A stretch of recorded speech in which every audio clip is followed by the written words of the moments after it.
In this video, I am going to discuss about the differences between employee and worker under the new labor codes.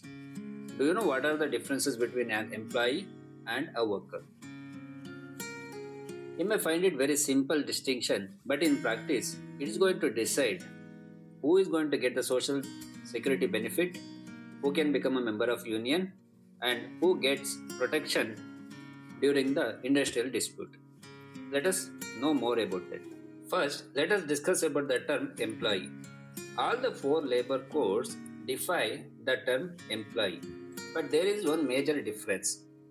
The Code on Social Security 2020 takes a broader approach. Here, it explicitly includes the people engaged through contractors. So, what is the reason? The intention is very clear. So, here the Act or the Code wants to ensure the social security benefit to reach as many people as possible, regardless of how they have been hired. Now, let us come to the term worker. Interestingly, all the three codes have defined worker, but the Social Security Code does not. And this leads us to an important principle. All workers are employees, but not all employees are workers. This distinction is very important because during any industrial disputes, it will ensure that the management functions will continue as is and the decision making is not disrupted. In simple words, this law separates clearly management from labor. Now, let us understand who are excluded from the term worker. People who are in managerial positions, people who are in administrative positions, and those supervisors who are getting a salary of 18,000 per month or more. Why does this matter?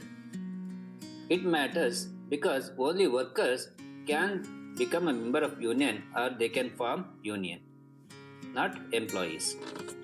But here is where the things become tricky. Who exactly is a worker? It is not as simple as looking at a job title. Courts have repeatedly said designation does not matter, but actual work does. Let us take an example. Imagine someone with a title manager, but they don't supervise anyone. They don't approve leaves. They do not assign work. They don't take any decision.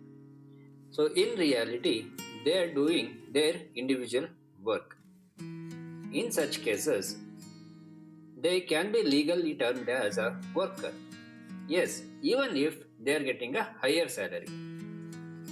This makes things complicated because determining who is a worker becomes fact based, open to interpretation, and many times it leads to the disputes. In many cases, employer has to prove the employee truly performs managerial or a supervisor functions. So what should organizations do? Having a clear job description is very important, but that is not enough. What actually is important is what the person actually does and what authority they really have. Because in the end, substances matters and not the title. As labor laws evolve, the distinction will continue to be a key point of interpretation and compliance.